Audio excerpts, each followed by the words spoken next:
Recording in progress. And back to my notes. Okay. Welcome, everybody. The room I'm in currently is sparsely populated, and it will certainly fill up as people come in. And hello to everybody in the Zoom room.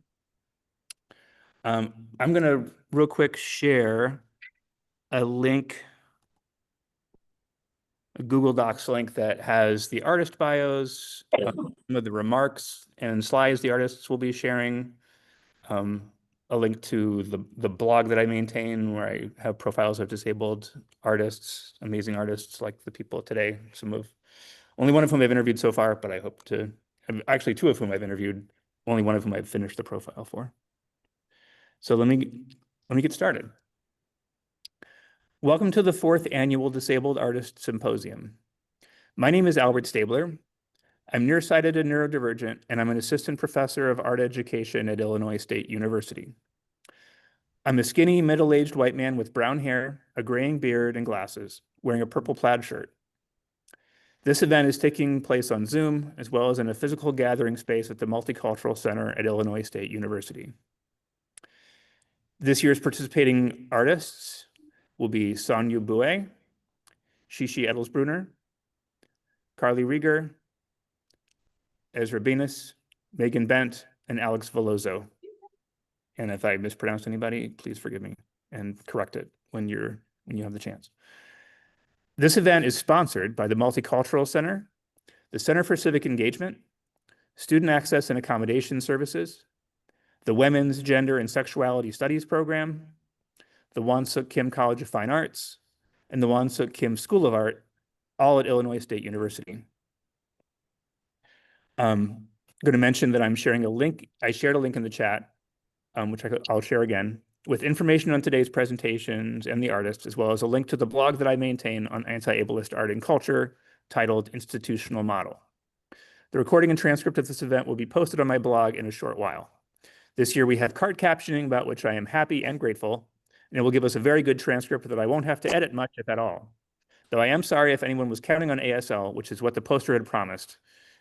We've edited the same poster for 4 years of this event, so it looks pretty similar every year with different names. I will briefly read the Life, Labor, and Land Acknowledgement from the Won-Suk Kim School of Art at Illinois State University. The Won-Suk Kim School of Art acknowledges the African diaspora violently robbed of life, labor, land, safety, community, culture, and dignity during and after slavery. We also acknowledge those violently robbed of life, labor, land, safety, community, culture, and dignity through sexuality, gender, race, wealth, language, and ability hierarchies.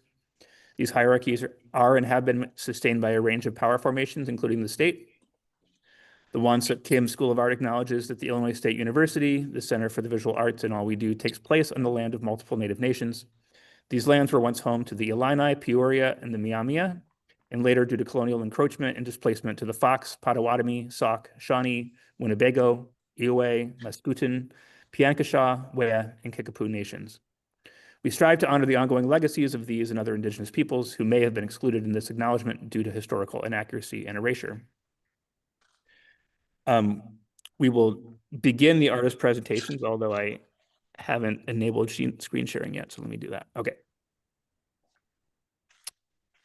We will now begin the artist presentations going in alphabetical order by last name. Our first artist to share work today will be Megan Bent. Welcome, Megan.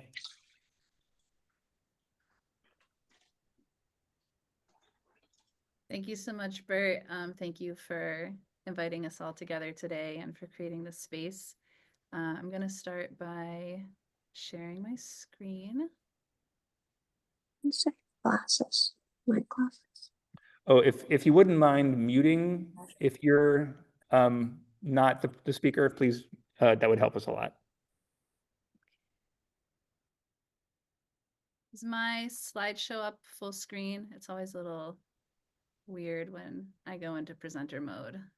Just want to check. Yes, I see head nods. Thank you so much. Okay, so hi, my name is Megan Bent. I am a disabled artist. I'm zooming in from Rhode Island, which is unceded Narragansett lands. Verbal description of myself. I'm a white woman with a round face and long brown hair with thick bangs, blue eyes, and I'm wearing a black tank top, and I have flower tattoos on my right shoulder. For context, some of my disabilities that I will disclose and talk about today are neurodivergence and also arthritis in my right leg that was later diagnosed as autoimmune arthritis. So this is my thesis work from 2012, The Entanglement of Movement and Memories. On the screen are 2 black vinyl lines on a wood floor of the gallery that lead into a complex map of lines that cover the floors, the walls, and the windows. Dispersed along the walls are square shelves, and each shelf has an iPad inlaid into it, playing a video on the loop. So at this point, the arthritis in my hip was creating really intense chronic pain. And this was also around 2011, the ACA passed, and I could finally get hip replacement surgery. And just for context, the ACA did take away the barrier to health coverage for having a quote unquote pre-existing condition. So the vinyl map on the walls, floors, and windows is 79 days worth of walking before, during, and after surgery. On the screen now is a 2x4 grid of film stills that show snippets of the videos that were in the installation. It's all me walking, filmed from the waist down, and I'm walking either unassisted or with various mobility devices in each video. And when the videos were in the installation and those shelves and the iPads, they weren't shown in a chronological order, but instead were shared non-linearly as a connected network of experiences, highlighting how disability and illness are not static. The next image is a view of the gallery from the outside. The front wall of the gallery is all windows. The vinyl lines on the walls and windows overlap and intersect, and there's a person inside the gallery standing in front of one of the videos watching it. So this map that I made was informed by my research into the etymology of the word normal and its connection to the eugenics movement. So I wanted to make a map that debunked the idea of normal. So all experiences of walking are all entangled. They all inform each other. The exhibition was designed to be accessible. The shelves are at an accessible height. There was seating, large print and high contrast signage, and the map was tactile in some places. And I made the decision that in watching the videos, you would approach the shelf and look down, and in that action, my legs would become your legs. The next work I want to share is a project called Latency.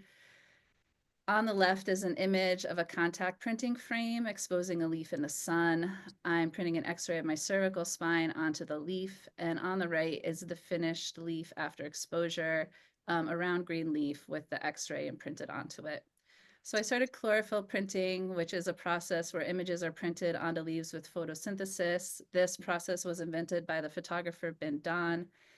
I wanted to use this process to make the statement that disability is a natural part of diversity, disability is part of nature.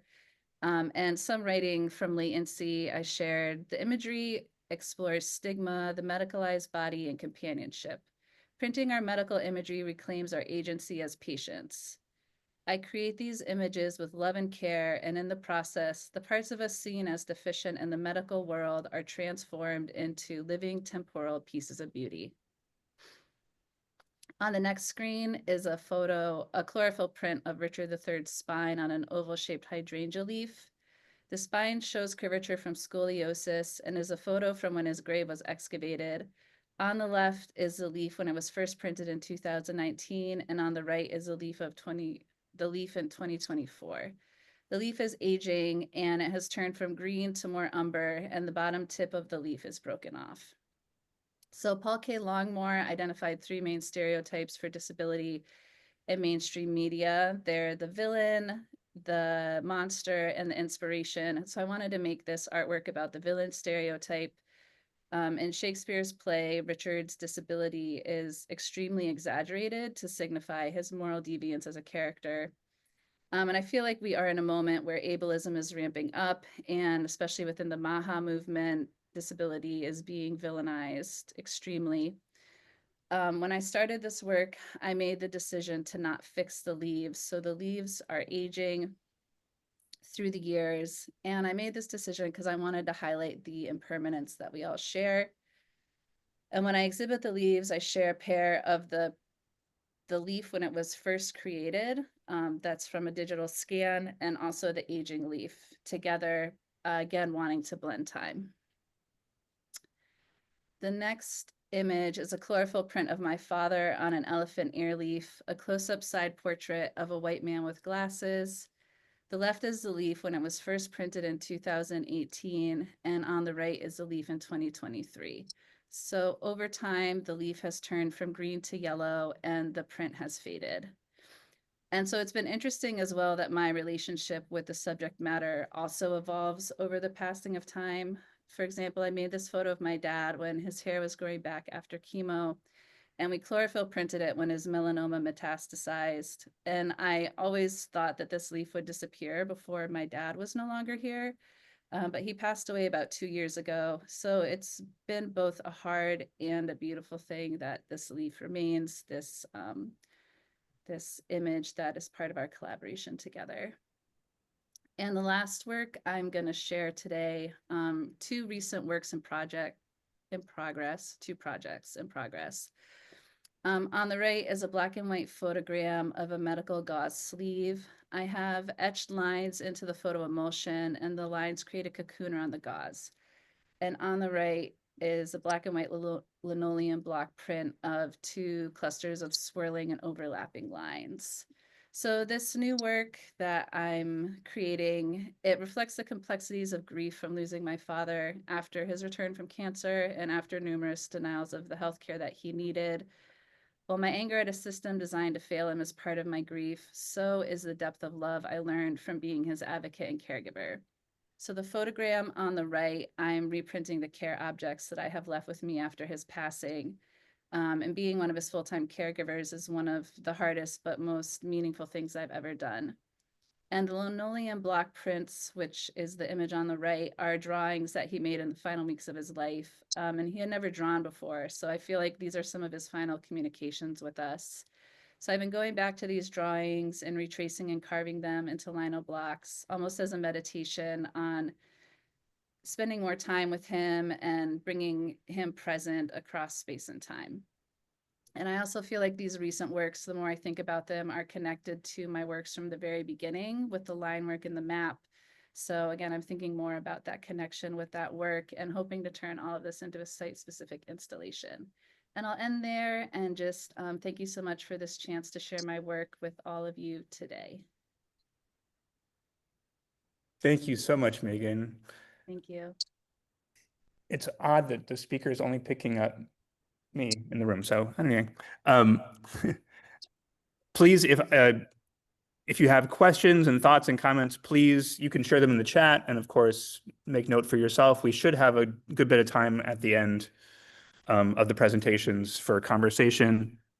I'm putting a link back in the chat for those who didn't see it yet with the artist bios and slides and information that they shared. And speaking of bios, I'm going to read the bio for our next artist. Presume Ezra is in the Zoom space. This is Ezra. I'm here. Oh, great. Hi, Ezra. Ezra Benus is an artist, educator, and curator raised and based in Brooklyn, whose multimedia practice concerns values of normativity and relationships to power, pain, and pleasure. They have exhibited at Print Center, New York, BRIC, B-R-I-C, Perelman Teaching Museum, NY Gallatin Gallery, Pratt Manhattan Gallery, Daedalus Foundation, EFA Project Space, The Shed, and internationally with Shape Arts, Museon, MMK Frankfurt, Doris McCarthy Gallery, Art Gallery Windsor, Migros Museum. Ezra has received support as an Art Matters Foundation Artist to Artist Fellowship and had residencies with Art Beyond Sites Art and Disability Residency, Wave Hill Winter Workspace, EFA Shift Residency, Brick Lab Contemporary Art. Ezra is also one half of Brothers Sick with Noah Benus, a sibling artistic collaborations steeped in explorations of disability justice, politics, and histories of illness, spirituality, Jewishness, and care. Their work has been featured in art publications such as Art Forum, Pinup, Moose Magazine, Ocula, Art Agenda, Publico Ypsilon, and Weltkunst. Welcome, Ezra, and please correct and pardon my pronunciation. Thanks. I will share my screen as well. This is Ezra Benus speaking. I am a white person with black curly hair on top, a little short on the sides. I have a more pronounced mustache of my facial hair, but kind of shaded all around. I'm wearing a blue and white striped button-up with a gray t-shirt under, and my background is blurred, but I'm sitting in my apartment in Brooklyn, New York, Lenape Land. Okay, let me share my screen. Okay, let me see.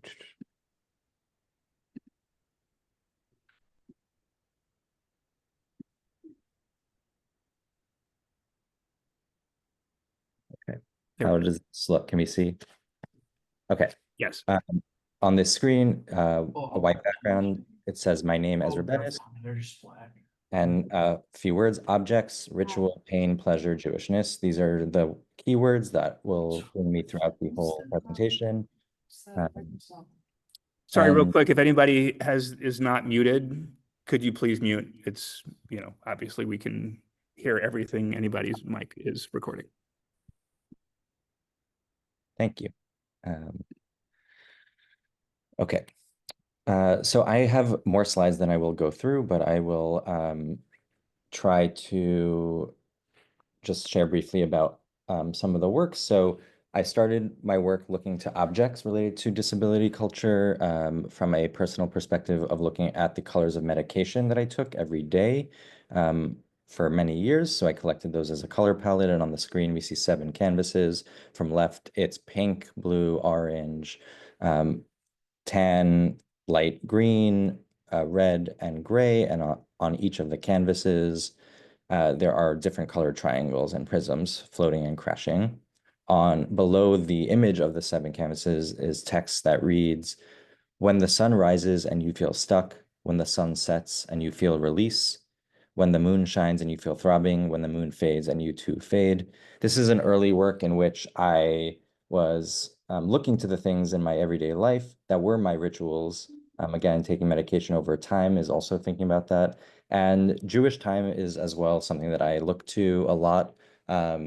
We structure a lot of time in Jewishness around the celestial bodies. And every week we have a day of rest called Shabbat. So I was thinking a lot about the intersections of ritual that happens kind of from a disability time perspective and through the objects that we rely on in our world every day and night, to thinking about this kind of larger sense of structures of time that we have throughout our week, which is often mostly concerned with work, the work week, we say. And of course, in Jewish time, it's revolving around Shabbat, the day of rest. So I thought those were really interesting tensions to bring up. This next work is a work that is on the left is an image of a gray shower chair with a light blue heating pad sitting on top of it, which has also on top of that layered a orange square painting. And then caressing the top of that is a magic wand massager, which is dangling from the ceiling with a cord up top. On the right of this screen, it has text that reads, "Here we find care as joy. Here we find pain as joy. Here we find pleasure as pain. Here we find pain and pleasure. Here we know pain and pleasure and rest. Here we find disability/sickness/illness as ritual. In parentheses, note to visitor, please take care. Use objects as needed and wanted." So this work, it's titled "You Shall Rejoice." Usmachtem is taken from the Torah, so I use a lot of references from Jewishness in my work and Judaism in my work. On this holiday of Sukkot, there's a commandment to rejoice, where it says, "You shall rejoice." I was really struck by that as a disabled person, thinking about where do we have joy, and also not necessarily the opposite of joy, but pain is a space in which, you know, we don't always choose, and that is hard and not joyful. And then there are times when pain we do choose as pleasure as well. And so bringing in the objects that might be related to both pleasure and pain, you know, the ways in which we offer ourselves care through objects, as well as the objects we use for massage and pleasure, like sex toys. This is just a clip. There's no sound to this, but it's of someone in a gallery sitting down on the shower chair and using the massage wand on their back. So it's offering in the space itself seating and accessibility. They're, you know, using the heating pad as well and massaging themselves on the back. The next image is of work that on the left is an image of a large white gallery room with a protruding structure from the wall and ceiling, and on it's three-sided. On the front-facing panel in really big black lettering, it says "relax" in a very specific font that was taken from a bedpan. Junior high, if you would just light a fire under them, they do whatever you want. Hey, That's the same. Hey, everybody, if you have your You light a Zoom fire, muted, y'all, it's like teaching junior high. hello, if you have your mic unmuted. And it's could you exciting, please- and you aren't as cool as you were in high school, remember? You know, that Okay, let me see everyone's if there's favorite triage hoodie in that high is. school, yeah, Oh, I dare sure. you to trust me. You Hi- know that, hi, you know, you were Declan. there. Hi, Declan. Do you But now mind you're reading? But I would love to have this a little bit more fun, moving and Uh, spinning, and it's like imaginative. I mean, y'all play I think it it's both. this. There we go. There we go. I figured it out. Ezra, thank you. Please Yeah. go on. No problem. So I was saying this structure has the word relax in really big font written on it. Below it is a detail, or on the right is a detail shot of what is below this large structure protruding from the wall. And it shows three faced down bedpans. One is a full-size bedpan in green. The other are two kidney-shaped bedpans. One is white and the other is stainless steel, very reflective. And in the center is a captured in motion here, a still image of a magic wand massager touching the ground. And then this piece is called Relax, in parentheses, erotic hypnosis. And we're just going to watch a small clip which has some sound, which will be a kind of buzzing sound to it. And we'll just see a quick short clip of the magic wand massager moving on the ground, caressing.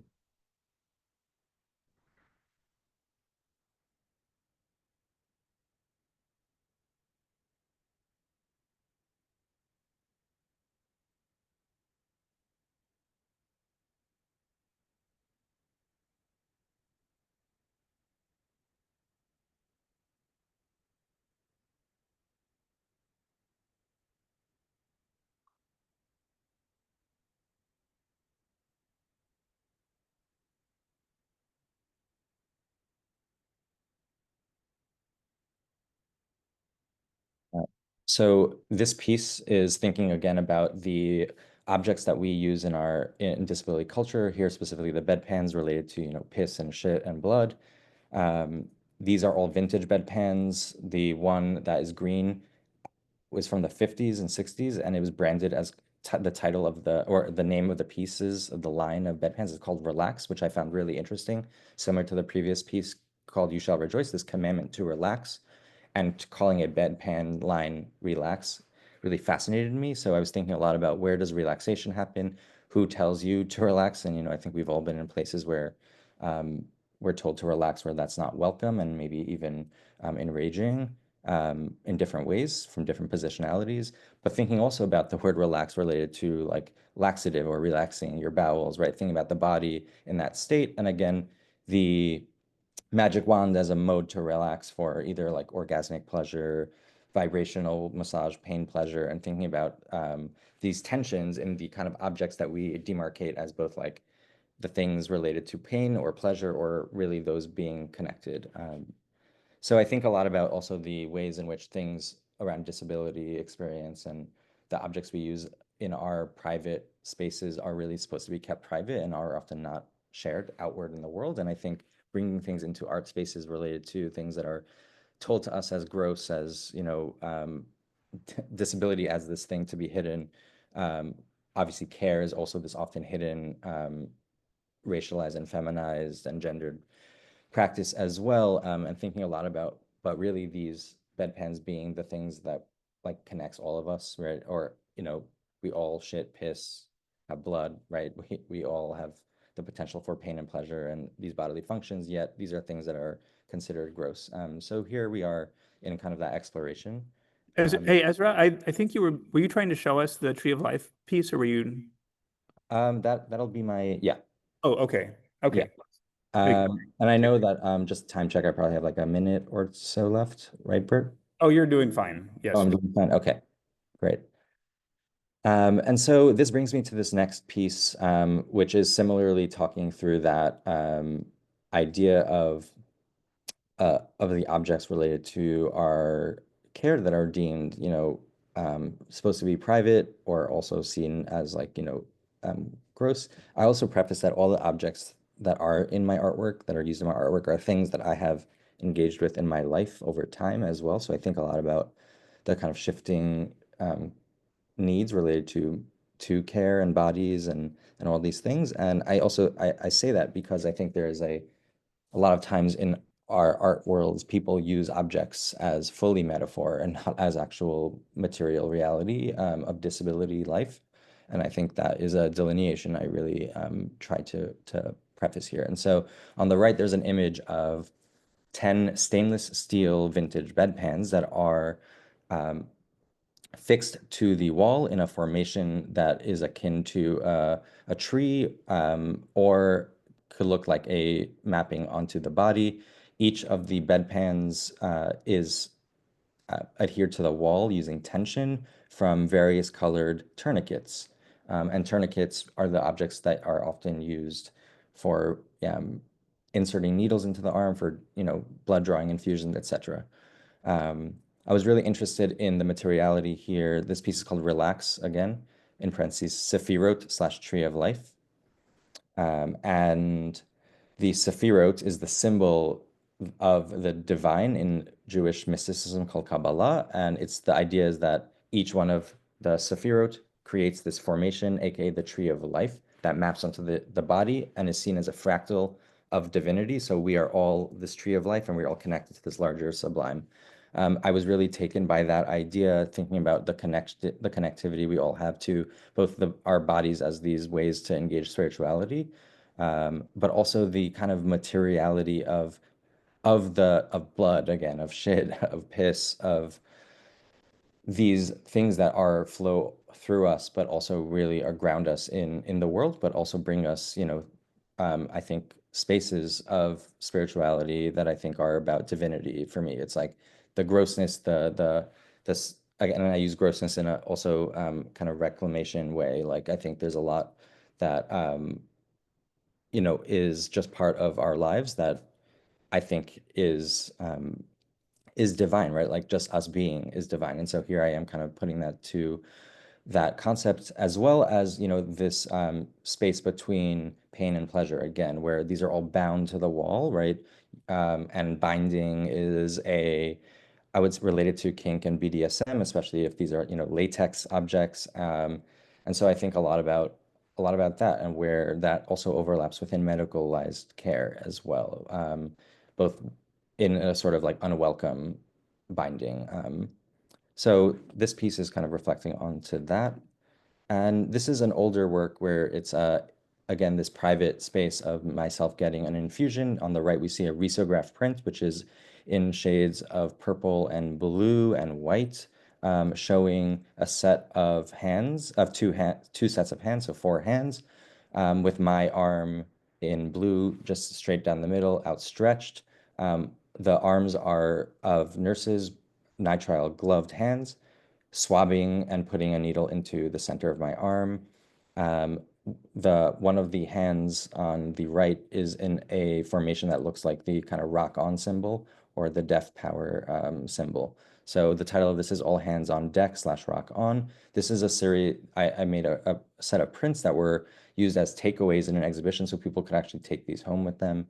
And this is just one of a few that I was making related to that private space of infusions that I would have to go to again over time, thinking about that as a ritual space. But here, these were taken during the height of the ongoing COVID pandemic. So this was also at a moment where the only touch I was receiving was through the medical care. And I also like to think a lot about that relationship to eroticism and touch and the ways in which disability and intimacy is really a complex thing where, we're forced to have that in these spaces where it can be really violent, and also those hints of eroticism are there as well. And so I just like to think about that as we hold the ways in which like all of these things coexist, right? Pain and pleasure, violence and care. And I think that is in a lot of the work that I'm interested in. So this work that we see on the right is another kind of photo work that I made using a scanner. So it has on the left, a gloved nitrile hand in blue, entangled with black and brown leather straps, which are from a Jewish ritual object called tefillin, which are worn during prayer and binded to a person's arm. In the middle of two fingers of the nitrile glove is a syringe. To the right of this is a blue, on the right side of the photo is a blue tourniquet that is mostly flat with the top of it sort of tangled.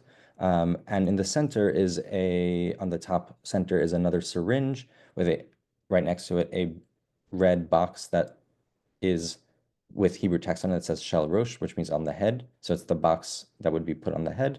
And in the middle, in the whole center, is a embroidered gold Star of David, or a Jewish star, with the year 1916 embroidered in the center. So this work is called Bodiless at the Bima, and it was made for a project I did with a friend, Perel.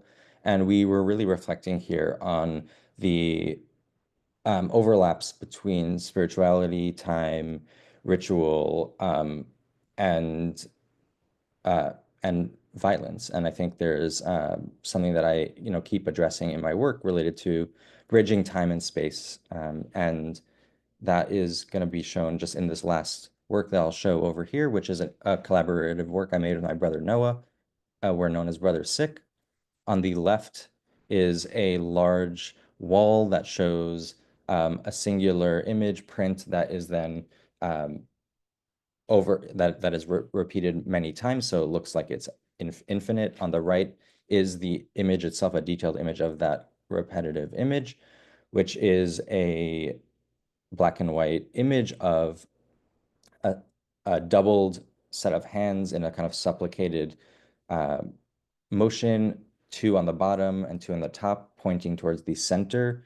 One arm has wrapped around it on the right tubing from intravenous treatment. And on the left is the black leather straps that we saw in the last piece called tefillin, wrapped around the left arm in the traditional form. And these are all pointed towards, in the center, a black triangle. And on the top is a text in Hebrew that says va'ed. On the bottom, it has the Hebrew text that says le'olam, which translates to forever and ever. So this work has a lot of symbolism in it. The title is Leolam Va'ed, for the world eternal.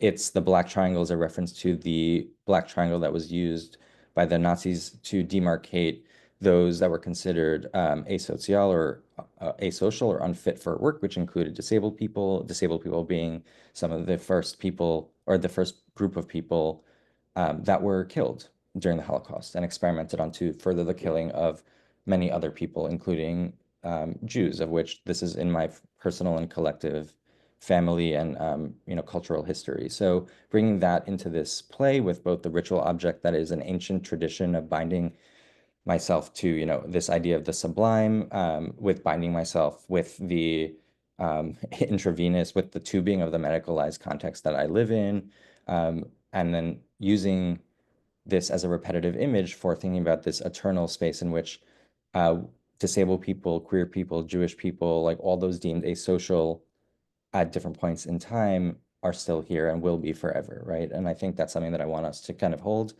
and think through as well. And this is another example of that relationship between spirituality and pain and pleasure and kink and BDSM through the kind of wrapping and the binding and the sublime. So I'll leave us with that, and I really appreciate everyone listening to this presentation. Thank you so much, Ezra Benus. And I apologize, I didn't check my pronunciations before I started with everybody. Totally okay. Thank you. Very powerful image to close with. We're moving on. Oh, I just shared again the link to the slides and our artist bios in the chat. Going to introduce Sonia Boué. Sonia Boué is a multiform neurodivergent Anglo-Spanish artist and Paul Hamlin Foundation Award nominee 2024. Her practice explores the dualities of neurodivergence and a heritage of forced migration and exile, leading to a BBC Radio 4 program and Tate Britain short film. Through a series of Arts Council England Awards, Boué has articulated a process of autistic identity transition for a generation, culminating in the publication of Neurophototherapy, Playfully Unmasking with Photography and Collage from 2023. Boué is also a writer, an experienced guest lecturer, and a consultant. She has worked with the Plus Tate Network, the Tate Disability Network, the Royal College of Art, Goldsmiths College, the City Lit National Gallery, the Royal Society of Sculptors, the National Portrait Gallery, the V&A, and the Wellcome Collection. She is currently an AN Artist Board Member and National Disability Arts Collection and Archive, NDACA, Acquisitions Committee Member. Welcome, Sonia.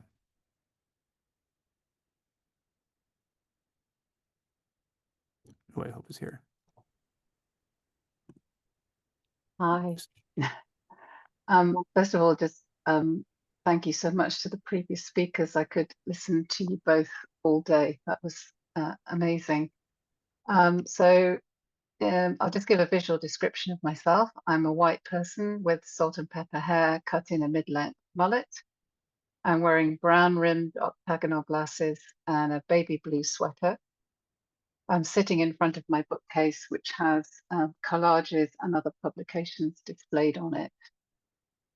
I think I just want to acknowledge that as a neurodivergent autistic person, I'm sort of having to compose myself.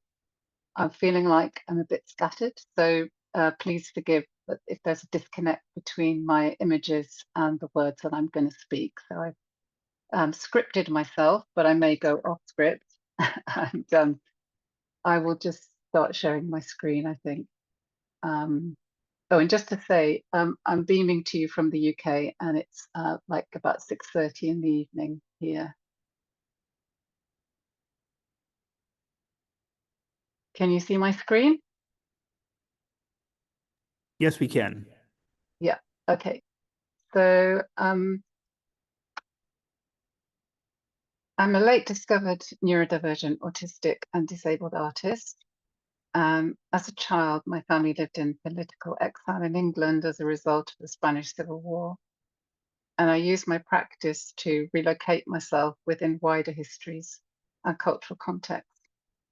And this includes eclectic and hyper-focused research, multi-form art making, writing, advocacy, activism, guest lecturing, project work, and mentoring. And my first slide is an image of myself. As described previously, my pronouns are she, her. And I'll go on to the second slide. The experience of second generation political exile formed the center of my research and practice for many years. My Spanish Civil War work includes, as mentioned, the short film with Tate Britain, which you can see a screenshot of. Gosh, I'm not going to be able to do the lefts and rights here because I'm not sure if it's the same for you guys, but it's not mirrored yeah, for us. We can see the text forward. So it's all okay, cool. Okay, so that's actually a shot of me in my studio in 2015 with some landscape paintings in the background, which are a bit blurry. And there's also next to it through an Artist Eye project. So yeah, the short film, an Arts Council England project through an Artist Eye, which I made in 2016, which involved paintings and poetry. And the painting is a sort of a green and brown landscape, sort of like an aerial view of a green and brown landscape with a kind of purpley blue stripe. And also a BBC Radio 4 programme, The Art of Now, Return to Catalonia. And all of the links to these projects and commissions are also provided, I think, in a document, so that if you're interested, you can actually listen to it. And I've given the producers link, because I don't know if you can access the BBC, but you can certainly access it on the link that I've given you. This strand of practice is kind of concerned with objects and identity, rooted in a fascination with family archives, material memory, and inherited trauma, called post-memory. In 2016, a diagnosis of autism added another dimension to my work. And to manage through an artist's eye, my tribute to a British artist who died in combat in the Spanish Civil War, I tried to write an early access template for myself as an autistic artist. And this was kind of very, I guess, pioneering for the UK. I don't know for the US, but there really weren't many people around talking about access needs for autistic neurodivergent people in the UK at that time.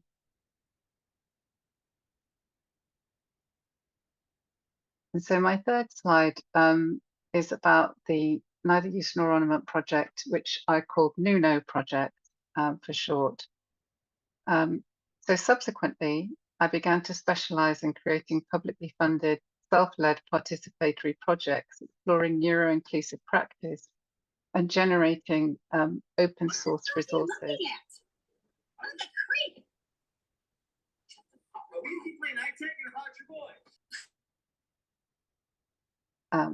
Thank you. Yep. Writing is a core activity through which I navigate, reflect on, and seek to impact the visual arts. An ambitious participatory project from 2018 to 2019, NUNO writings were subsequently published in Developments in Neuroethics and Bioethics, Volume 5, 2022. And this text proposes radical early templates for neuro-inclusive work and neurodivergent leadership. I was invited to workshop the NUNO project with the Tate Disability Network just before the pandemic. And the slide shows two different facets of the project. So actually, the dark image, which has lots of sort of intersecting lines, which look a bit like a spider's web, and some text, which says, I think, brain within, falling through, unraveling, sort of these kind of words reflecting states of sort of like fracturing identity, was actually created by one of my mentees called Naomi Morris. And there's also kind of like an evaluation document on the right, a screen grab of that, which is that's an image of a red door, and a sculpture which has a telephone, a vintage telephone receiver that's red on a brown, small brown leather suitcase. So this is an example of the way in which I kind of like to create a project and then try to disseminate my learning, my research from the project as well. So COVID lockdowns were the catalyst that helped coalesce my experiences and synthesize my heritage and my autistic identity as my subject, where previously my neurodivergence was kind of subtextual, despite my focus on advocacy and access. The COVID hiatus allowed me to develop the neurophototherapy project, culminating in this publication, Neurophototherapy, Playfully Unmasking with Photography and Collage, which was a participatory project with 6 autistic women, late diagnosed women. And And the images are sort of a screen grab from the website, which has all of the different kind of elements of the project that you can access, which included a gallery hosted on the Autograph website. And really the project is kind of about exploring identity through a kind of life review, through looking at photographs, reenacting photographs, and creating collage responses using archival materials that are very personal, which allow somebody to maybe flip the narrative on their life story so far and to overcome kind of, you know, negative stigmatizing sort of like inner voices that they may carry with them. And then the other image is actually of the book itself, which is the front cover of the book. So that is actually a photograph of myself as a child. I'm sort of laughing ecstatically, I guess, and holding a blue plastic spear, which you can see the tip of. And I'm wearing a colourful checked dress, which was very woolly and scratchy. I remember it very well. And the image that I took from the website is myself as a young person, and then myself as I am now. And we are sort of in conversation with each other in among the ivy. And I am sort of sending a love letter to my former self, and it's kind of, the book is a love letter to late discovery. In the same year, I was commissioned to write Autistics at Work by Birmingham Open Media. And this includes the first citation of the term Autistic Identity Transition, AIT, which was developed with my collaborator at University of Kent in the south of England, Professor Nicola Shaughnessy. And neurophototherapy kind of breaks new ground by proposing a creative practice to support autistic identity transition. Autistics at Work is a free PDF download. In fact, most of the work, I should say that neurophototherapy is also available as a free download. And I'm really, particularly when I get public funding, I really like to open source materials and, you know, just give as much access as I can to the places that I've been to and the discoveries that I may have happened on. So my studio space is extremely important in fulfilling my artistic need for solitude, but I also engage with the politics of it, activating issues around remote participation and online practice. This is a film still from The Artist Is Not Present, and this was a commission as one of 31 disabled artists making interventions in Tate-affiliated gallery spaces. And the project was entitled We Are Invisible, We Are Visible. And it was commissioned by Dash Arts in the UK. And my response to this kind of interrogated the right to opacity, solitude, and privacy without being further exiled and excluded. So my response was uniquely remote among the 31 artists. I was the only person that proposed to live stream to a gallery rather than to be present in a gallery because I couldn't be present. It was originally an Instagram live. I did it as an Instagram live, but I also was filmed in the studio by, again, my mentee, Naomi, whose work you saw earlier on for the Nuno project. And what I did was I archived the Instagram lives, which were durational performances throughout the day that were being live streamed to the gallery. But then I created a short film from the footage that Naomi had Naomi had sort of taken for me. And what this film is about really is about restricting the viewer's vision and sort of really critiquing and commenting on the neurotypical gaze and endurance central to Marina Abramovich's 2009 performance, The Artist Is Present. and there's a lot to say about this work. It's kind of like yeah, it's ongoing. I will say the concerns are ongoing. And so my last slide is sorry, I haven't done this quite in the right way, have I? Because I've just been scrolling rather than. Can you see that? We can see everything just fine. Okay, cool. So over time, I feel I've developed neurodivergently. I like to hyphenate that because I really love the fact that neurodivergently has gently contained in it. By which I mean working with my native neurology and those of my participants.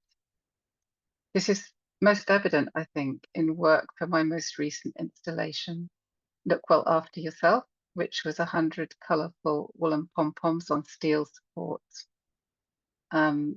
This is a very complex work. It's created in 2024, and I could spend a lot of time talking about it, but I don't want to take up too much time on the details, except for to say that to make them, I had to withdraw for extended periods to engage in haptic processing through stimming, which provided me with the self-care I needed to work with themes of exile and displacement. Through stimming and encoding wellbeing practices into the work, this has felt like my most autistic work to date. And I've just realized I didn't describe the film still from The Artist Is Not Present. Would you like me to go back and do that and then describe the Look Well After Yourself? Maybe if we can save that, if we, Okay. you can also enter in any description you'd like, but your slides have been shared. Okay. With the folks. I'm sharing a link to the slides. So Okay. Well, I'll just say that these are 100 handmade woolen forms. They have a pom-pom structure, but they're not really pom-poms. Do you call them pom-poms in the States? But yeah. Okay. When I Cool. wrote about you, I said pom-poms. Yeah. That Yeah. works. So it's kind of like elevating the pom-pom form as a handmade production, as something that is associated with a lesser form of making. And it's about really, I guess, slowing things down and spending hours sort of working, going round and round and round and trimming. There's an enormous amount of trimming that needs to be done to get the pom-poms to sit in the way that they sit here on these very slender steel supports. And they have, they're just held in a sort of cup form at the top. They're not attached in any way, they're just held, and they sat in the gallery space for 3 months like that. And they came to no harm, which was a wonderful thing, because there was a bit of anxiety about what, whether we should try to attach them to these very slender forms, which was a perfect metaphor, because these woolen pom-poms are stand-ins for exiled children. So there's the little bit of the history behind it, not too much. So the commission was to work with an archive of Basque child refugees who were evacuated from Spain in 1937. 4,000 children came by boat to the UK and were taken in by the population. Government didn't want them, but the population took them in. And the work kind of responds to a story of 100 Basque children who were given a home in a town in the north of England, which is where I sourced the wool. So the wool connects to the history of some of the children, 100 of the children, but also to say that the idea for the pom-pom form itself came from the archive, which contained pom-poms, which were attached to a souvenir tambourine. So as I said, it's a complicated piece of work. But the reason that I'm sharing it here really is it's kind of my most recent work, but also because of the stimming element and this idea of trying to encode well-being into a work so that the work fully reflects the subject that you're alluding to, which may not be about disability necessarily, but that the mode of making it speaks to making it accessible, and that it is a completely embodied piece of work. This is wonderful. Is it okay if we move on to another? Sure. Yeah. person? I don't. Thank you so much. Thank you, everyone. Thank you so much, Sonia. And it's 12:55, and we're going to move along. I'm going to again enter if you want to check out the slides and the links to our artists. We have 3 more artists, so I'm hoping we can. If anybody has to go, I don't have to go at any particular time. But if anybody, in the, particularly the artists have to go soon, feel free to alert me. Oops. Sorry.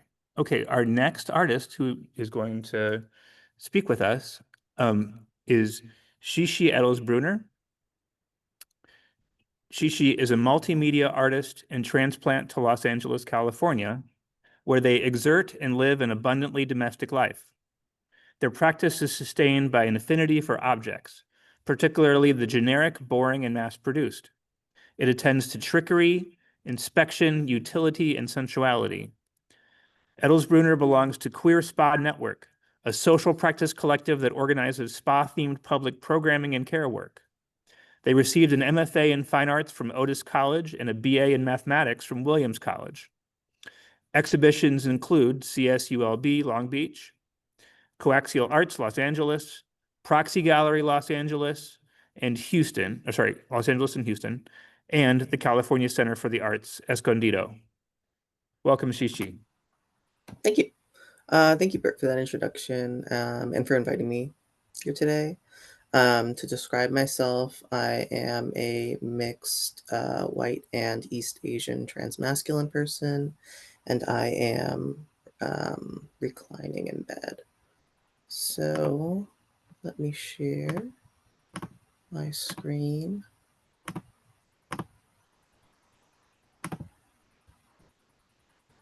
Can y'all see my slides?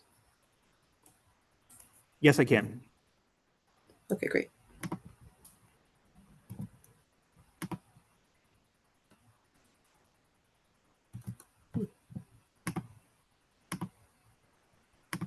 Oh, sorry about that. Somehow, oh, I see.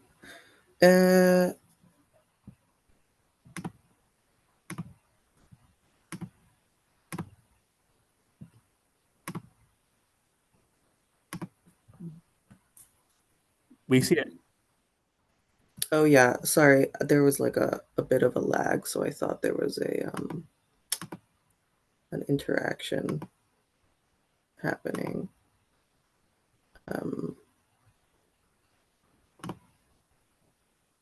Is it like full window for you? No, but we can see your slides on the side, but that's there. Well, you had it. Now you're It's full. doing something different than anyways, sorry about that. Okay, so so the first work I wanted to show y'all today is this one, Untitled Long Grayish Sculpture from 2022. This is a very long freestanding sculpture made up of mostly 1-inch aluminum tubes. And this was an earlier work in my, sculptural explorations of the aesthetic attributes of medical objects, mobility objects, and also more largely generic objects and institutional, both architectures and objects that make up environments. And I was like working with this color grayish, which is supposed to be between gray and beige, and sort of as a representative or common character in the sort of aesthetics that are so glaringly so neutral as to be like sort of a sore thumb. And to that end, I'm sort of lucky that the gallery spaces look the way they do, because they have a lot in common with medical spaces. I mean, I guess they're institutional often, but they have this like neutrality that is quite present. And I also, I guess in my practice,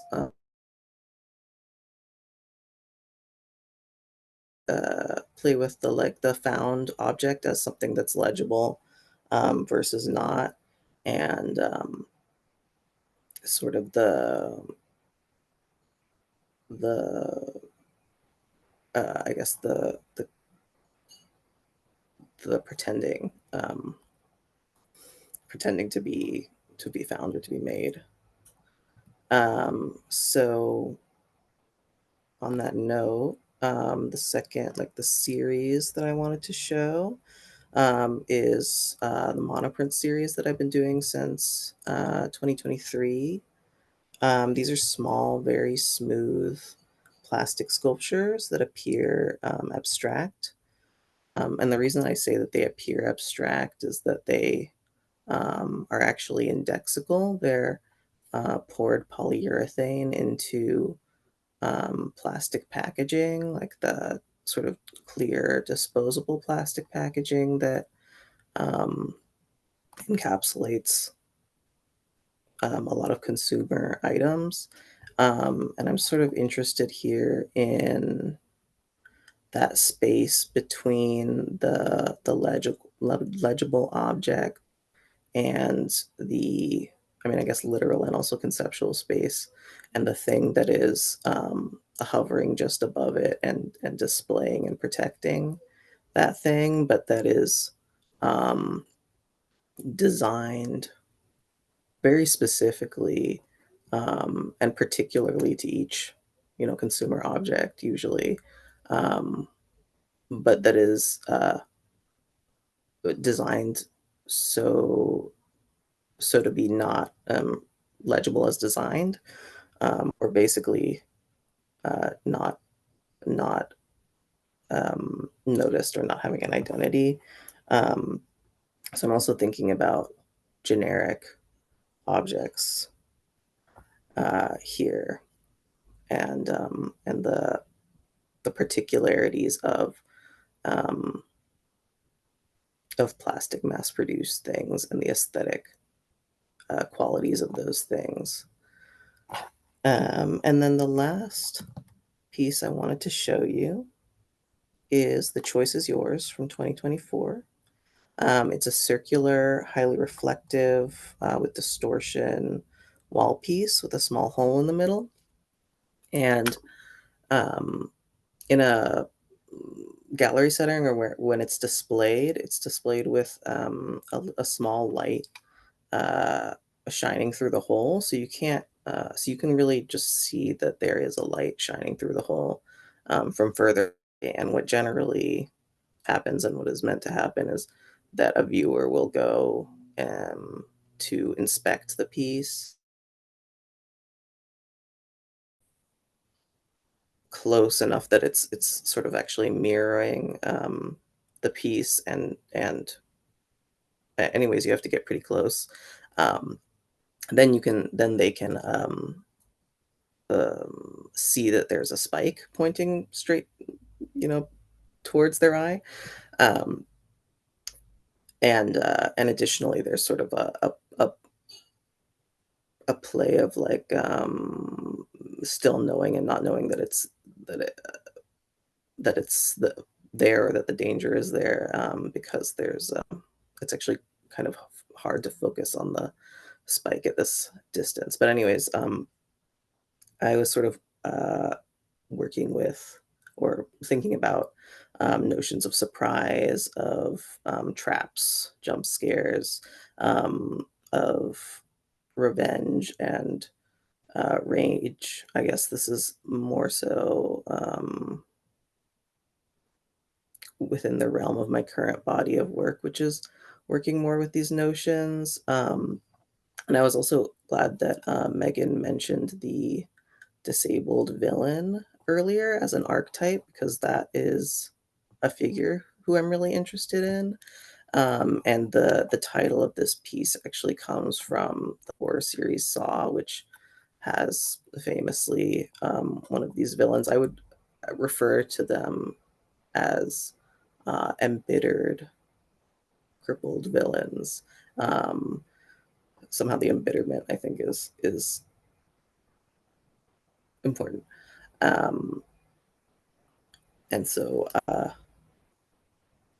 yeah, I'm thinking about horror also now. And then I just wanted to show a installation shot, which includes this piece and also a few other wall hangings, and a medical like waiting room style waiting room chair with casters on it, to show that this piece, The Choice Is Yours, is the only one in my practice so far, the only wall hanging that I hang at the gallery standard viewing height, that like 5-foot-ish eye line, or implicitly average height standing eye line.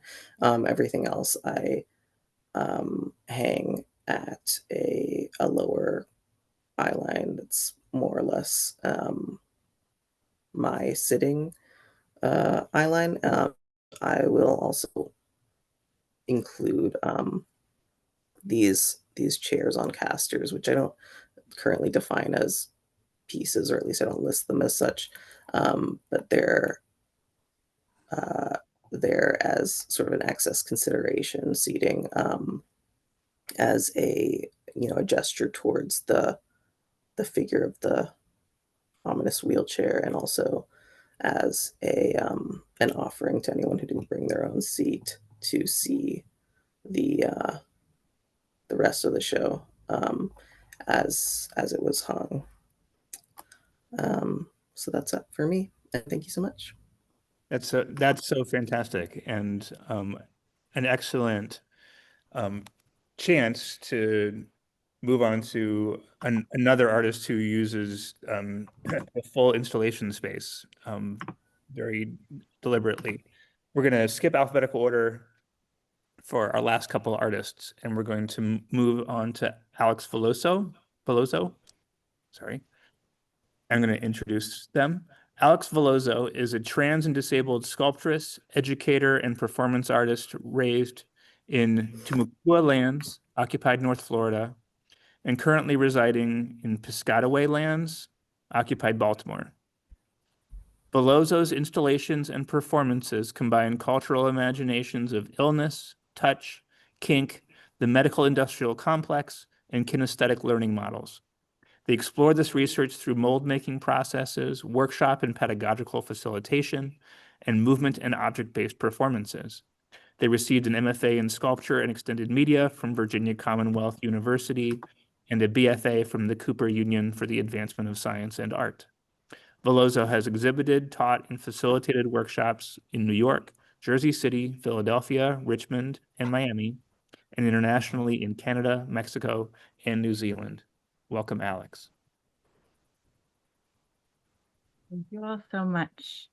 I just want to start by saying what I've been saying whenever introducing people or sharing this opportunity with folks is I just feel so honored to be a part of this lineup. It's been such a joy listening to those who have spoke already, to like speaking with Bert, and to anticipate the next person. And thank you, Car, for shifting timing.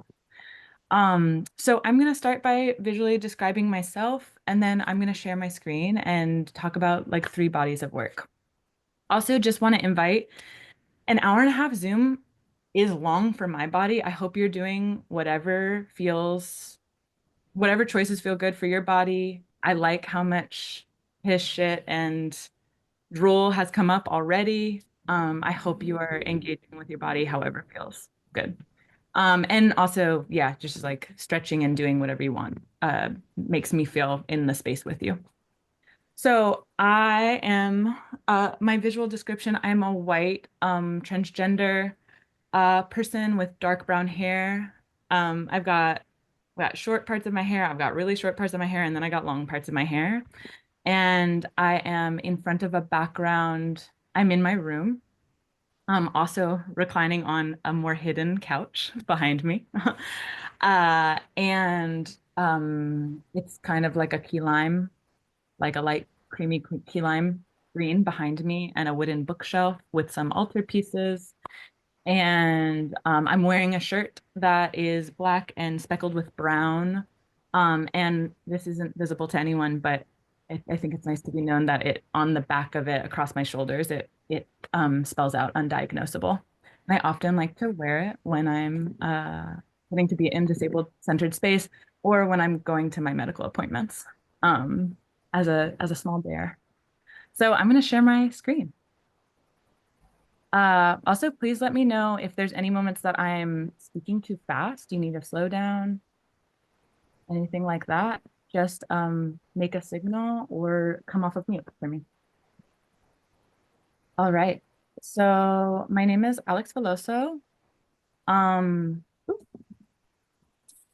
The first piece that is just on the screen right next to my name. My name, you're finding it spelled in 5 different ways. That's fine. Zoom likes to spell it one way in artist space, and my website, it's my first name is Alx and my last name is Velozo. So this first piece that's lying next to my nameplate is a U-shaped graphite colored tube is in the center of a white wall with symmetric looping shadows falling from it across the wall. The grab bar is connected to the wall with sky blue rubber hardware. And this is one small piece of a series that I call speculative grab bars. They're made out of PVC pipe, silicone, graphite, and hardware. And this work started in 2023. Let's see if I just click it. There we go. So moving on to see a few other of those images. And I want to give just a little context for my sculptural work. So as I share sculptural work, it's important to note that everything I'm sharing, especially in this presentation, is tactile. Audiences are invited to touch and physically engage with the installed pieces. I also work with institutions or whoever is excited to collaborate with me in terms of sharing the work on guided tours, and also how to invite audience members or make it very well known that the pieces you are welcome to engage tactilely. I am so audible. Everyone would mute. I won't be able to focus. Thank you. Thank you so much. So this graphite on the left, there's 2 pieces being shown right now. On the left, this graphite rub sculpture is composed of 3 weaving tubes mounted on a white wall. The tubes are bent in various directions, serpentining between one another, with marbleized sky blue rubber hardware at each point they meet the wall. There are a total of 6 points of contact fixed by this blue rubber hardware. And then to the side, there's this other piece is a little bit larger, and it is also touching the ground, but it's in this similar form of the grab bar. So 2 dark gray tubular shapes intertwine in wide curves, rising from the floor and bending up, forwards, and down. The tubes have round rubber marbleized sky blue hardware at both ends, where they meet the wall or the ground. So this body of work explicitly references architectural access indicators. And these are the immediate indicators that I think about when I'm moving through a space and looking for any mark or any trace of how a disabled person is invited or how they are relegated or controlled into a space. So often we are relegated to the literal margins. And part of that is just the imagination of space and architecture, but it's to the margins. It's also almost never a pro-social or a social disability model. There's never there's so few times as there is a imagination that we would be together, we would be moving in ways that are beyond survival, are beyond just like getting up and down from shitting in a bathroom, or being able to like traverse stairs that a lot of us can't even do anyways. Or there's always a varied ability, but when I'm speaking from my own abilities, I live inside of an experience of multiple chronic illnesses, and I am a cane user and I use a rollator, and those are like the frequent access devices, along with all the other brilliant access devices that I've figured out with other disabled people in my life. So this work I developed as a way to start troubling this notion of only offering us. And when I speak about us, I know that we can like complicate that, but I'm thinking about disabled community and how to trouble this idea of only getting indicators and only getting markings that are such a basic level of like, are you going to survive a space? Are you going to move? Are you going to even possibly imagine to move through it? And instead, starting to think through dance and movement and things that start to incorporate a wider range of possibilities for disabled people in space, and for someone who requires support to have a wider range of movements that could be being imagined. And in actually almost all the work I'm showing you all today, something I found in trying to like make a short but meaningful talk for me was that dance and scoring is a part of almost all the work I'm showing today. And I think that that's coming from it's coming from a way that I feel both like a lot of liberation and joy and pleasure, and also a way I deal with pain in my body. Dance is deeply a part of that. It's also something that has consistently like been a connection to my queerness and my gender, like kind of coming up in queer clubs and queer dance spaces is something that informs how I know myself and how I move with my access devices, before I was dependent on access devices, and also how I contend with my changing ability and my changing like flaring body with dance and movement. And so that's just and something that I first started thinking about in these works. The idea of a material score comes up quite often, and when I use the word score, what I'm thinking about, I'm borrowing from dance scores, and I'm borrowing from like how choreographers score and how musicians talk about score, and I feel very fascinated with the notion that there's not really a standardized score, especially inside of dance making and movement making. And inside of that, I started getting really curious of like, well, I can't find any scores that show how I would move or show something that would also reveal like the mark of my access devices in space. Because I can't, inside of my experience, I can't stand for more than a handful of minutes without having an access device. So actually having a third imprint or being fully on the ground is much more how I'm going to leave a trace of my body than a bipedal, like 2-foot kind of situation. Is it okay, Alex, if we jump to car? Because I don't know if our cart person can stay up past 1:30 our time, and it's 1:20. Oh, okay.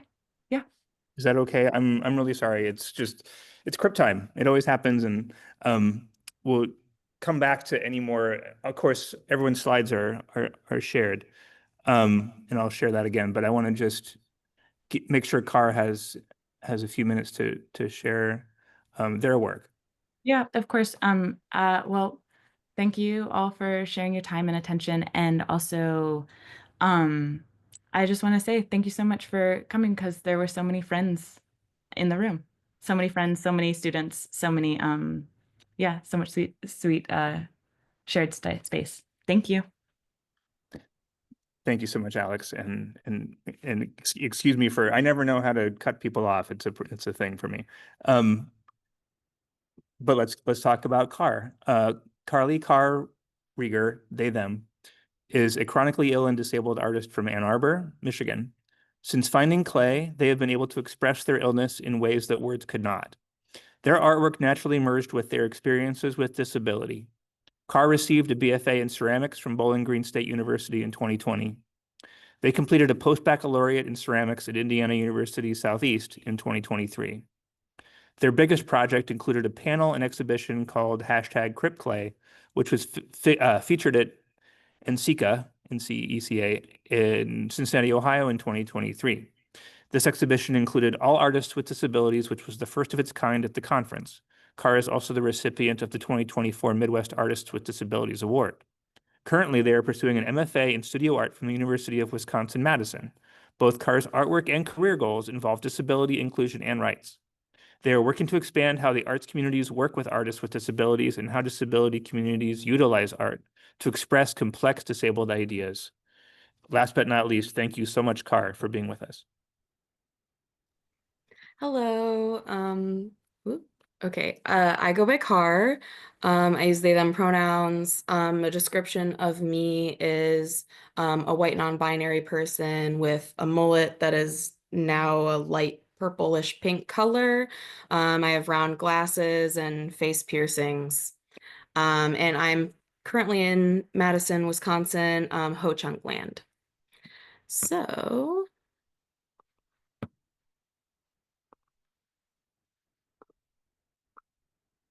okay, so I hope that people can see this now. And so just to reiterate again, I'm currently finishing my MFA. So I'm showing my most current work because I feel like it's I'm finally getting somewhere. And I also have a degree, MA in disability studies. And that kind of came about because I really felt like I lacked the words around disability and my experience. And so it was hard to explain what I was trying to do in art. And so this piece is called Uncontained, and it is a porcelain arm hanging from medical tubing from the ceiling, along with a glass IV bag that is also sculpted that contains water and is also hanging from medical tubing from the ceiling. They are connected through an IV with a needle that is dripping water into the arm, and then the arm drips onto the floor. And so this piece is, in a way, a time-based piece because it slowly drains onto the pillow. The pillow catches the impression of the water. And so it's been really interesting to watch people have to slow down because the drip is actually fairly slow, especially from the hand. And so people have to slow down their pace in order to actually see it drip. So I'm thinking about crypt time in a lot of ways here, as well as just the experience of having an infusion. And so a lot of my work is thinking through material.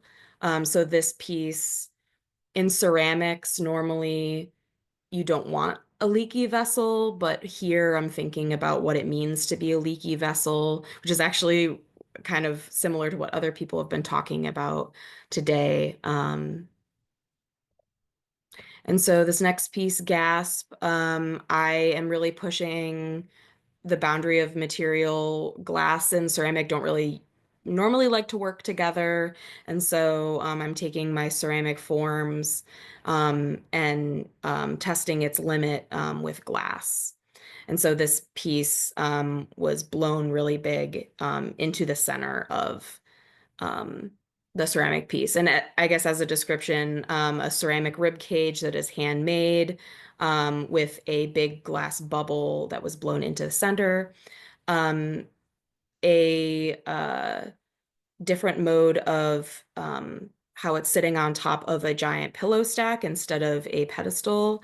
This was another way that I have thought about breaking the institutional kind of boundary, because like it was said before, it's very medical and institutional, but I also want to try to get away from using the things that was given to me like a pedestal. So I'm thinking about like what a crip world looks like. And so this piece is a pillow stack, something that I use all the time to support my body, as well as I kind of view this as a passage of time because of how they're stacked up. And so a lot of the time I'm thinking about my own disabled ancestors. And so this piece, which I think is actually the last piece I have with some detail shots on the next slide. This piece is a body laying on a makeshift bed. The pillows stacked up on the bed end up forming the body. Again, this is porcelain. And they're taken life cast molds of my own body. And I'm thinking here a lot about the bed as a space of the body or the blending between the two. And so there's a lot of material cracking that is happening. Another slide of a detail shot of the foot and leg cracking porcelain that is sitting on a bed sheet. And a lot of this work, I'm thinking about how deep my connection to the bed is. And even as I think about containers of the body, what it means for the bed to be a disabled, self-made container. And this is just an example. I'm starting to work with other disabled people in order to make these. The one on the right is actually the one, the infusion one that we saw at the beginning. Molly, who is sitting on a chair and holding up the casted arm, and then another participant whose hands are being casted with me next to them. And so this is how I'm kind of starting to slowly incorporate a wider range of experiences throughout my sculptures. And that is me. Wonderful. Thank you so much, Car. Thank you, everybody.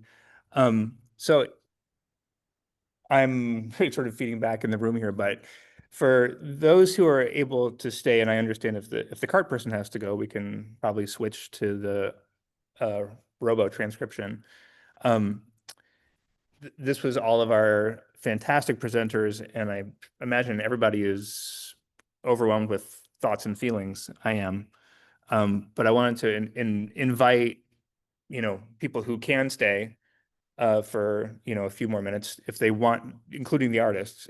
If anybody would like to offer any thoughts, to the artists, from the artists, however, regarding what they've seen or ask any questions, I wanted to open up some space for that. And that could include asking someone to show images they didn't get to show because of having to make a tight deadline. So does anybody want to share any thoughts?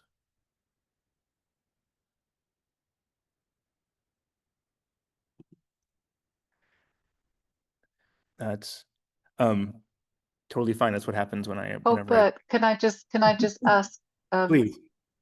Alex, would you like to show the slides that you weren't able to show? Oh, Sonia, I was very intrigued. I could sort of like get a glimpse, and I could see you lying down on one of them, I thought. So is it possible to see that? That is so kind. I don't want to Okay.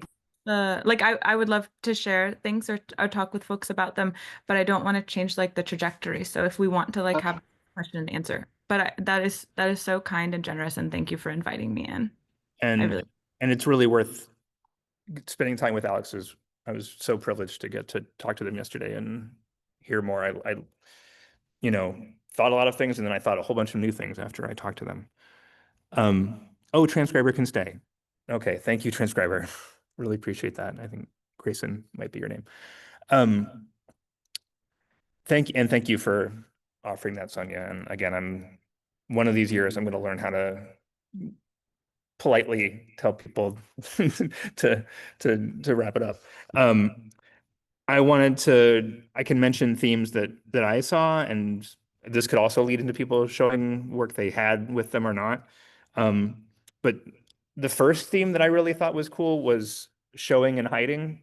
And so showing in terms of like pedagogy, which is a whole aspect of Alex's work that we didn't get to touch on. But also like showing disabled people in a space by changing how access aids, objects, tools are there. And then the way that Xixi was showing how, packaging and other, sort of neutral design aspects can reflect back in a certain way when they're revealed, as well as through the installation of work, which applies to Alx and Xixi. But then in Ezra's work, I sensed a lot of discussion of secret knowledge and hidden knowledge, which is part of Jewish mystical traditions, as I understand them as a non-Jewish person. And I saw that coming across in everyone's work to a certain degree. That was certainly happening in Sonia's work. I won't, I think that, both revealing and exposing, sort of refusing to show and insisting on presence are both very compelling aspects of the work. I don't know if anyone thought that about each other's work, or if anybody in the audience wants to throw in a comment or say something out loud about that. That was just one theme I saw as a facilitator. Revealing and hiding. Well, this is Alx speaking. I wonder if this resonates with any of the other artists presenting, but one of the things that I thought was so lovely was like feeling echoes between my work or like between my practice and then other people presenting, and even things that I was like, oh, I wasn't even gonna like draw light on that in this presentation, like in such a short form. And I just wanted to say, like the way so many of the artists here are engaging with sensation and disability, like was so resonant and so exciting to feel like in kinship with. And so I just wanted to name that.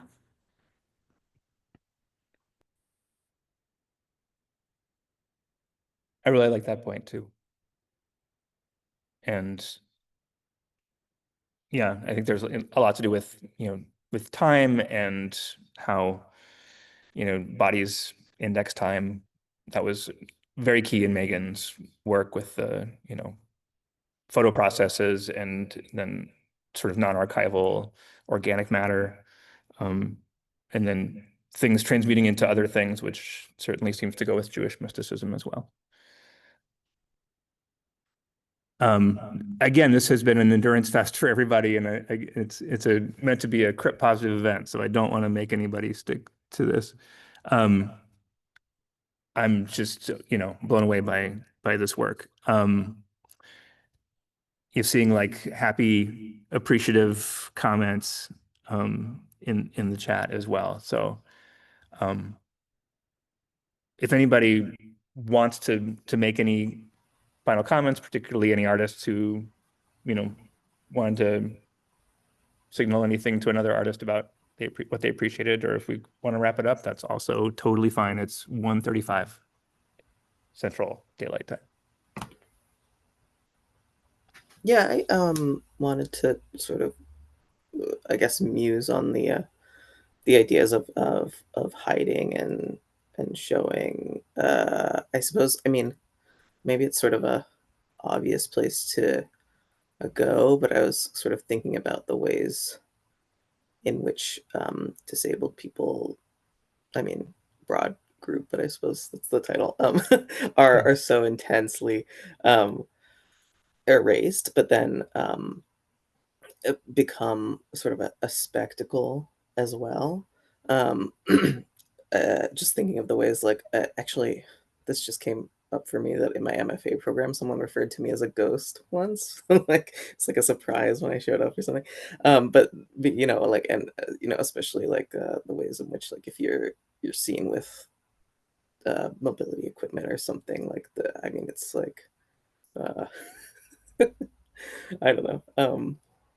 It's the sense of spectacle or gaze towards you is kind of intense, and so and the way and like I guess that's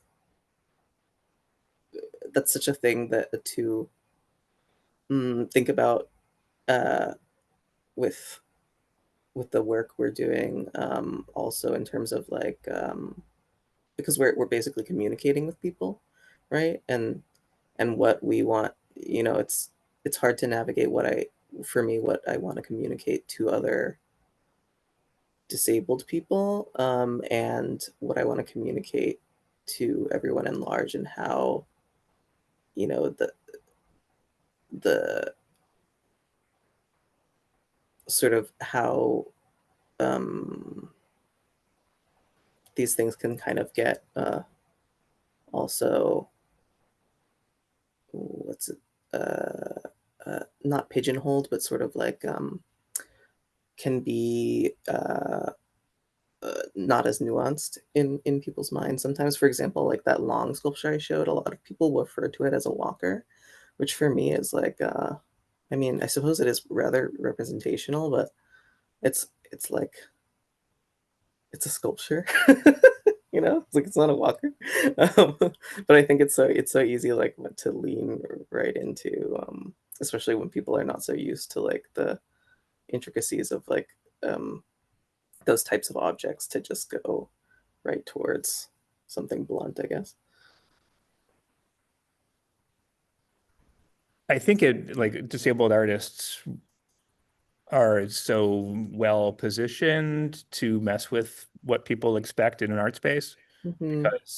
because disabled people can't deal with art spaces for much of the time for so many reasons, and are making work about that. And I love the thing stabbing the one standing viewer in the eye. That was Thank that was really good.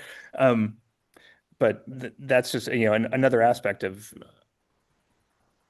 installation and communication. Like I hadn't been at all clear, although I knew like Alex's work represented grab bars and you know, things that were helpful for negotiating adaptive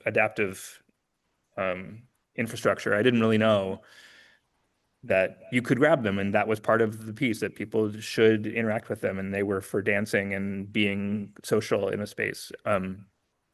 That talking to them made that clear, and then like seeing your long piece, Xixi, and like that's not a piece for for leaning on and playing with. It's a sculpture, and that kind of disruption is like really vital, and that's why, you know, all contemporary art needs to be disabled in some way. It's kind of the feeling. Otherwise, what's it, you know, why is it in an art space? you. Hmm. Other thoughts in the, I'm just checking that most of the chat seems to be, oh, yes, please. I think Sonia has her hand up. I'm really bad at seeing hands, especially, yeah, Sonia, please. Sorry, I was being all British and polite. um, yeah, so I love this, and I was just thinking about the materiality and this idea of it's sculpture, not a walker, or it's the grabbing. And you know, Ezra's sort of, you know, coming back to the sacred and the shittiness and the sort of this idea of elevating. And for me, the pom-poms were very much don't touch, but you know, kind of like the sanctity of spending so much time in communion with the materials and getting to know this new material for me, which was wool, and this object that it's normally just like, you know, on a beanie hat, or, you know, pom-poms are decorative, seen as decorative trivial objects, but it's kind of like the sanctity of it. I felt this sort of, you know, real interplay of, you know, yeah, touch, don't touch, elevating the shitty, and, you know, really kind of like trying to navigate space and figure out and locate. I found all of that truly wonderful, and I felt very immersed in people's practices. Whereas I think what I presented was more of a journey into becoming, and sort of like, yeah, I feel like I could have talked more about the work in detail. That's what I appreciated about what other people did. It was like very immediate. There's a kind of immediacy about this work that is very physical, and you kind of have to engage with it. I love that. It all seemed to me to be very subtle, but also very uncompromising and very strong. But I also really appreciate, as an art education faculty person, that's my job, that so much of the work is about, you know, also something about teaching, and there's also, you know, physically showing this is what this is for is a direct form of education, but there's also, it's an abstract plan. There's an idea of how you show people how to do things, and both Sonia and Alx, specifically, and I'm going to be writing a profile of Alx on the blog, and I had the opportunity to write about Sonia recently and publish that.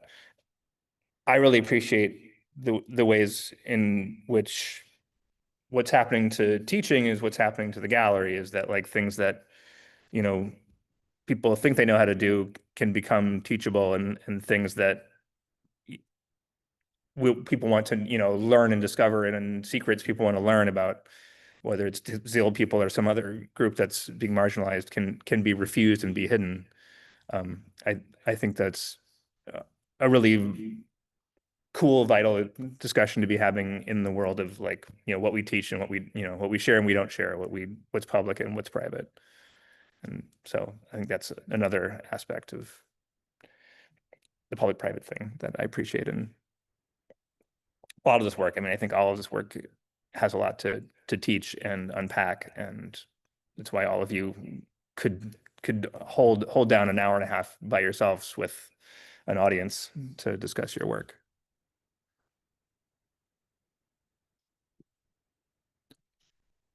Other thoughts?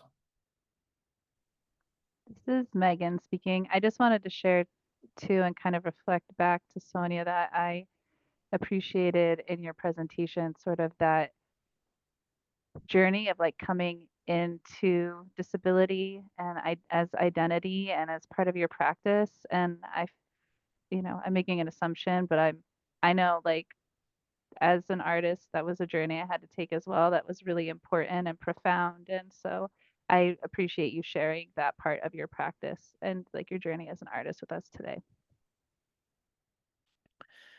And it's worth checking out the links that Sonia shared on our shared document, since she's actually gone to the trouble of making PDFs and doing group projects and you know, inviting all these participants to help her teach. But Alx also shared some amazing curricular information that, yeah, maybe they'll want to post in the document as well. They shared with me yesterday when we spoke.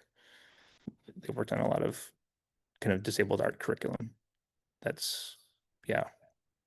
As a self-diagnosed neurodivergent person, I'm like learning like all the time from other people, and, you know, putting things I have experienced into context.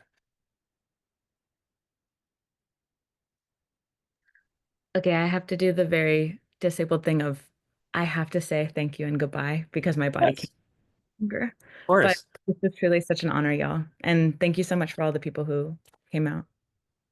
Excited Thank you, for Alx. and hopefully in the future. Thank you, Alx. Take care.